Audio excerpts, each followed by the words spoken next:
President Donald Trump has declared there is, in his words, a real chance to reach a peace deal over Gaza. The statement came as indirect talks between Israeli envoys and Hamas continued in Cairo, talks that diplomats describe as among the most delicate and consequential in years. His remarks carried both cautious optimism and a sense of urgency as the humanitarian toll of the conflict continues to rise. Trump addressed reporters at the White House, emphasizing that the United States was not merely observing but actively shaping the process.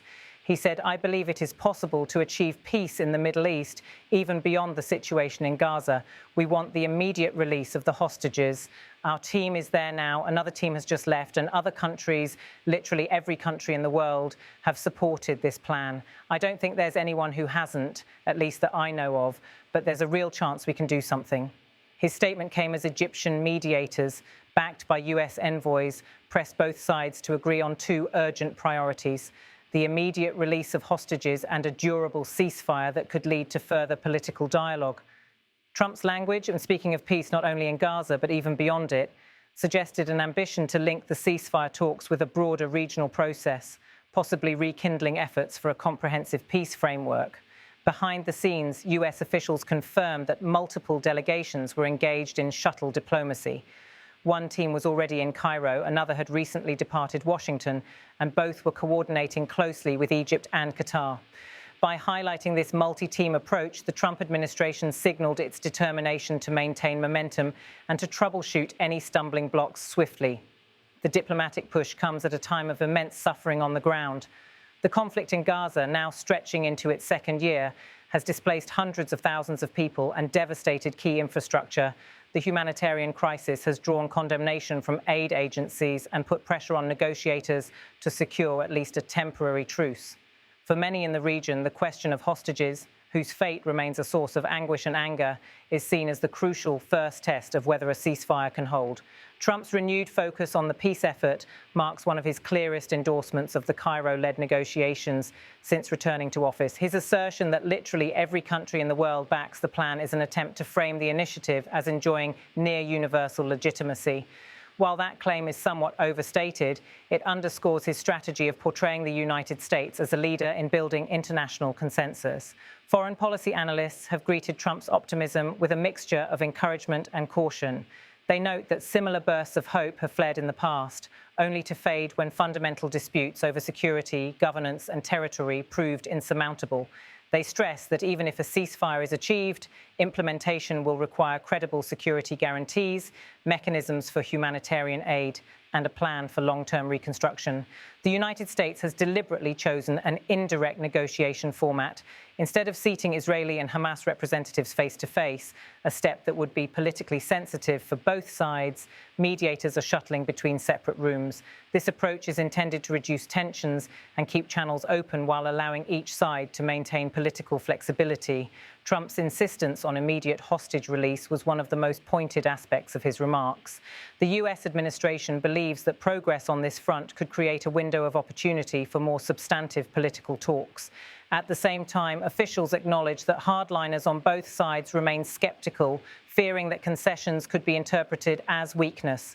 The stakes extend beyond the borders of Gaza. In Washington's view, resolving the crisis could reopen the door to broader regional diplomacy, including normalization between Israel and key Arab states.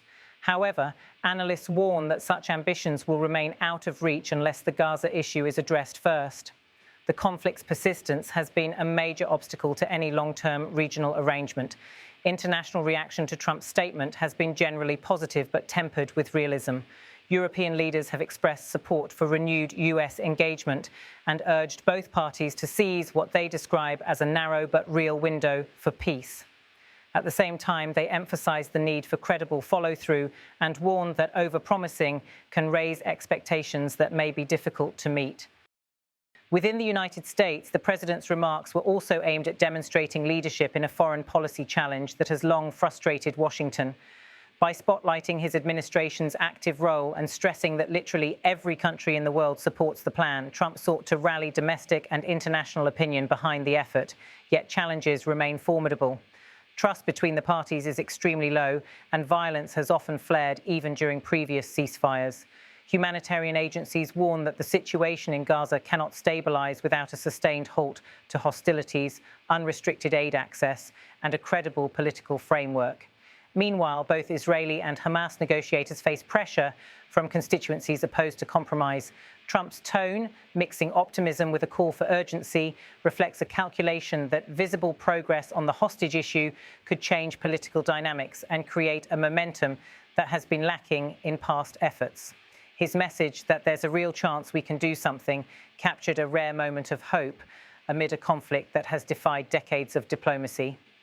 As the Cairo talks continue under Egyptian mediation, US officials say they will maintain close contact with both sides and with regional partners. While final agreements are not yet in sight, diplomats describe the current phase as critical for determining whether the fragile opening for peace can be translated into concrete steps on the ground. For many in the region, the words spoken in Washington will be judged not by their promise, but by the tangible outcomes they produce, particularly the safety of hostages and the relief of civilians enduring the conflict's toll.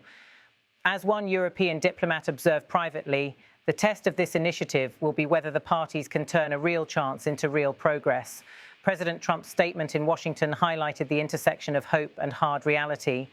By underscoring international support and pointing to active US involvement, he aimed to project an image of leadership at a time when diplomacy is once again being tested.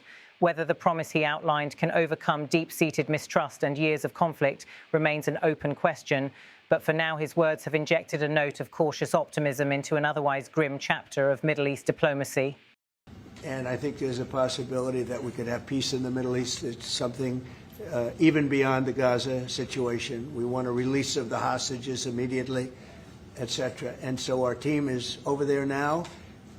Another team just left, and other countries, literally every country in the world has supported the plan. Yep. I don't think there's anybody that hasn't, actually, not that I've seen. But there's a real chance that we could do something, so you may have some questions on that later.